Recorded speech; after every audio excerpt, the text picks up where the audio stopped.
What's up, everybody? Welcome into UFC Best Bets for the first time in 2025. There is no other place the UFC would start other than beautiful Las Vegas. It's at the Apex. It is a rematch from a fight we saw in 2019, a strawweight bout between Mackenzie Dern and Amanda Ribas. That is our five-round main event to start off 2025. Hello, everybody. Brett Okamoto alongside Ian Parker. The faces are familiar, as always, on UFC Best Bets. However, the format of this show going to change a little bit in 2025. We're always looking to be innovative, always looking to bring you the best gambling content possible. So we're going to be making some slight changes to the show and how we present the information. And I will let Ian, the expert, tell you exactly what to expect here in 2025.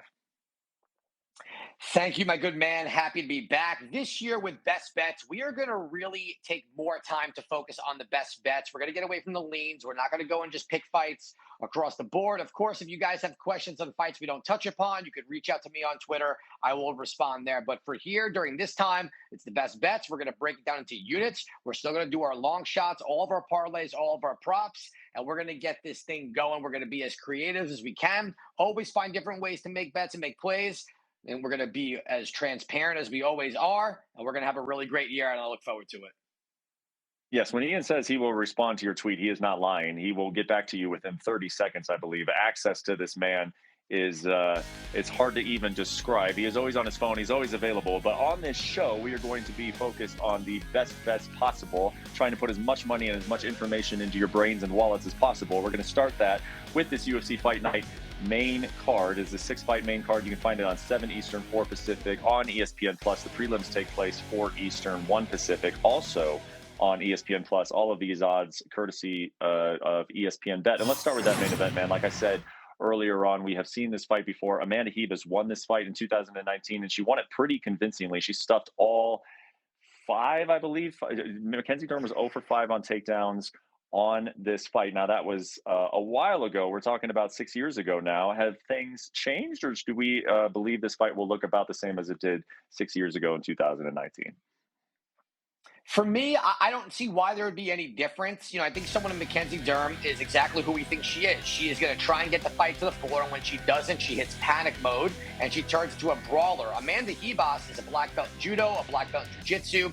So she also has a very strong fight IQ. She doesn't panic. She's very patient, smart fighter. Mackenzie Dern, she doesn't usually have a plan B once plan A doesn't work, and we've seen it time and time again. Amanda Ribas has got some finishes on her record, but look, let's call it what it is here. This is probably going to be more of an Amanda Ribas win by decision. I think she keeps the fight on the feet. She is a much better striker.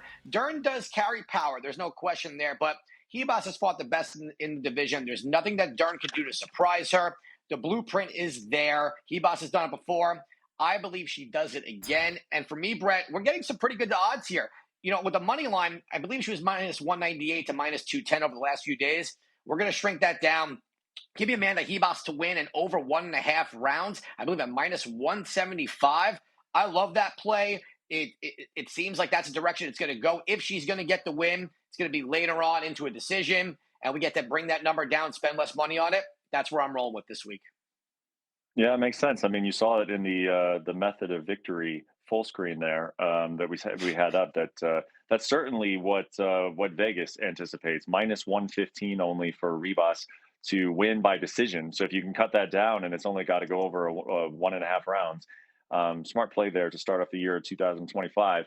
From our guy Ian Parker, let's move to the welterweight co-main event. You also have a play on this one. Santiago Ponzinibbio coming in as a very small favorite, minus 135 against Carlston Harris.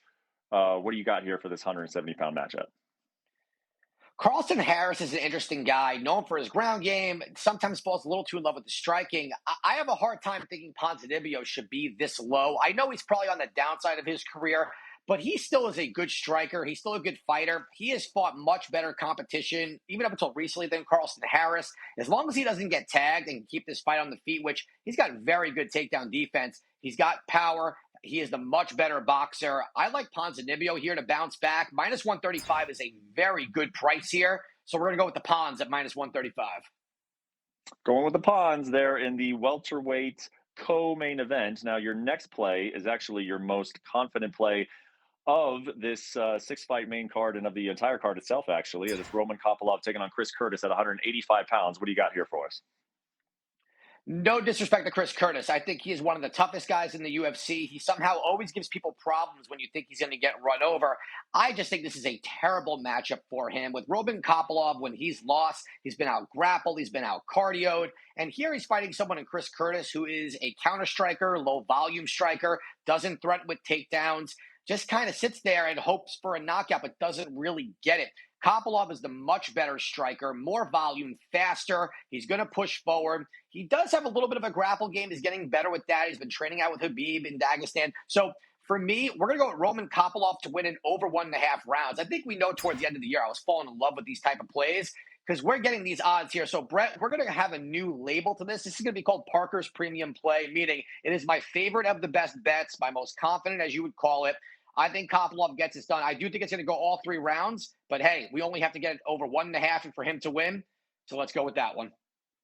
There you go, and that's part of the change that we're making to this show is that we want to give you a degree of confidence that Ian has in all of these picks, so that way you can, um, adjust your bets accordingly. That is how you try to take advantage of the lines and the value that is on hand on all of these cards that Ian is finding. So, premium play is on the middleweight matchup versus Kopilov and Chris Curtis. We got another play on the welterweight division. Puna Soriano taking on Uros Medic. This fight could end up being fight of the night. I'm really curious to see how this fight goes. Medic is a minus 220 favorite. Soriano coming back at plus 180. What are your thoughts here? Well, since Manic has gone up, he's looked fantastic. But Puna Soriano, always when he's supposed to lose as an underdog, finds a way to make it competitive or win. I think this fight, to your point, Brett, has every single box to check off to be fight of the night. I think this is going to go further than people expect. Over 1.5 rounds is where I'm going to go here. I do think Puna's going to get hit a little bit, but he may go to his wrestling. He actually has a very good background in it. He just doesn't use it much. Medic off his back would take away all the ability of knockout power there. Puna comes from a really good team, has one of the best coaches in the game, Eric Nissick. So this is not something he won't be prepared for. Give me over 1.5 rounds and what should be an absolute banger of a fight. All right, I like that. Kind of going against the grain there in a fight that we expect to see a lot of action. If some wrestling takes place, then we could easily go over that 1.5 rounds. And to round us out, we go down a little bit further on the card, but some familiar names here. Thiago Moises taking on Trey Ogden. Moises only a minus 180 favorite. He's usually a lot higher than that. What do you like here in this 155-pound matchup? I believe Moises has won in his last 3 fights. And look, coming off a loss, I don't like when guys are 2-1 favorites, especially against a guy in Ogden who was like a cash cow for us last year, minus that Moda fight where it ended in a draw, which it shouldn't have. He was dominating whatever it was there. Trey Ogden and underdog money here for me feels like the play. Everyone's going to look at Moises and be like, wow, this guy's got the grappling. He's fought the best. He's on the downside of his career, and Ogden's on the up and up. Ogden also, I think, will be the bigger guy, physically stronger.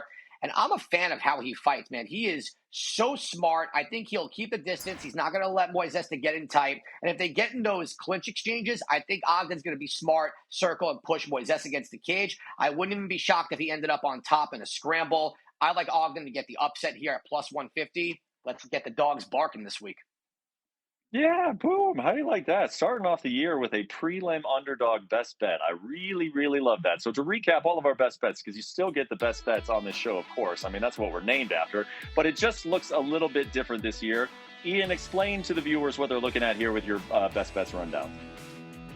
We heard you guys and we are listening and we want to oblige. I'm going to break these down into units and then you can take it upon yourself and bet them how you want. But this is how I'm going with Parker's premium play of Kopilov to win over 1.5 rounds. That's my 5-unit play of minus 143. Amanda Ribas to win over 1.5 rounds. Give me that at 3 units. And the next 3, I'm going 1 unit apiece with Ponzinibbio, Soriano Medic over 1.5, and Ogden at plus 150. And if you're feeling frisky, you want to parlay all together, give me an 8 plus 1824. Who doesn't like a good Parker best bet premium play parlay? Oh, wow. Look at this. It's like we've come out of hibernation and we're flying together to the apex in Las Vegas. The duck leading the way, Ian Parker, myself right behind him, and then his best bets to start off the year 2025. Can I get a quack, quack, quack? Quack, you know that reference. You got to know that reference, right, Ian?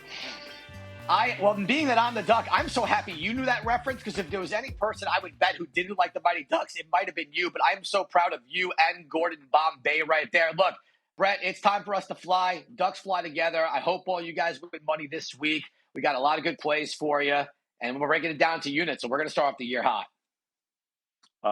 Fun little trivia fact. My dog, one of my dog's names is Gordon, full name Gordon Bombay. I have a corgi named Gordon Bombay, which I think is kind of hilarious and also awesome. That is it for the best bets, but we got some props to hand out. The props were so successful and popular for us in 2024, so we got to keep them going. Any props tickle your fancy for the UFC Fight Night this Saturday, Ian?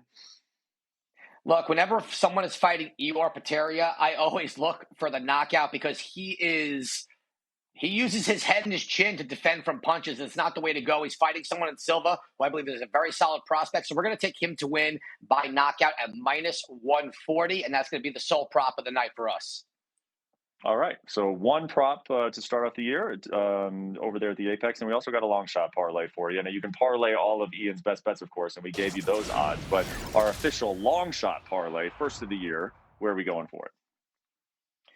Yeah, this one's going to be fun. Start off Amanda Ribas by decision. That one, not so much fun. That should probably give me Al Hassan to win by decision. People might be like, what are you talking about? Listen, the guy's going against someone in Almeida who's a striking specialist, but Al Hassan has a judo background as well. If you put Almeida on his back and grind out rounds, Al Hassan gets done by decision. Last but not least, Jose Johnson to win by sub. Long limbs, very tall from the division, very active off his back.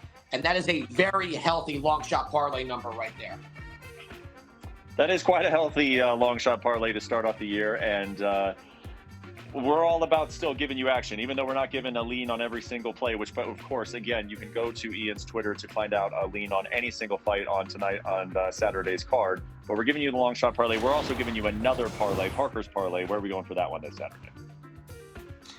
All right, now normally I don't love putting prospects in right off the Contender Series, especially against a guy like Christian Rodriguez, but this kid Austin Bashi is the real deal. I think this is a good matchup for him. So we're going to do first leg with Bashi. Next up, Marco Tulio. If I like him by knockout, I'm going to throw him in the parlay. And last but not least, give me Magomed Yasulov. I'm getting pretty good at these name pronunciations. At plus 128, a bit chalky, but plus odds. I feel very confident in the parlay as well, and I want to get hot with Parker's parlay throughout the year. We ended on a good note. We're going to start 2025 on a better note. We sure did, man. I mean, Parker's parlay was very, very good for us down the stretch. The props were good for us. So we're just giving you the best parts of the show. We're trying to put it in a better format, trying to give you just all the more information to make you and your plays as smart as possible. We're going to get it off the ground on the right way this Saturday, UFC Fight Night at the Apex, Dern versus Ribas. Again, you can find it on ESPN Plus, 7 Eastern, 4 Pacific. And then the week after, we are going immediately into a big pay-per-view event, UFC 311 in Los Angeles. But of course, when you say the word Los Angeles, the first thing you're thinking about right now are the fires impacting that region. Our hearts go out to everybody impacted by those fires. We have colleagues over there, of course, our ESPN LA studio right there in the heart of Los Angeles. So our thoughts go out to them. You can help people affected by these California wildfires by going to redcross.org/ESPN. Your donation enables the Red Cross to prepare for, respond to, and help people recover from these disasters. So once again, our thoughts with everybody over there in Southern California. Thank you so much for watching UFC Best Bets. Hope you liked the new format of the show. You can hit myself up on Twitter. You can always hit Ian for give us your thoughts on the show and also get more information on the card on Saturday. Enjoy the first fights of 2025 over there at the Apex, and we'll be right back here in Los Angeles for UFC 311 next week. Take care.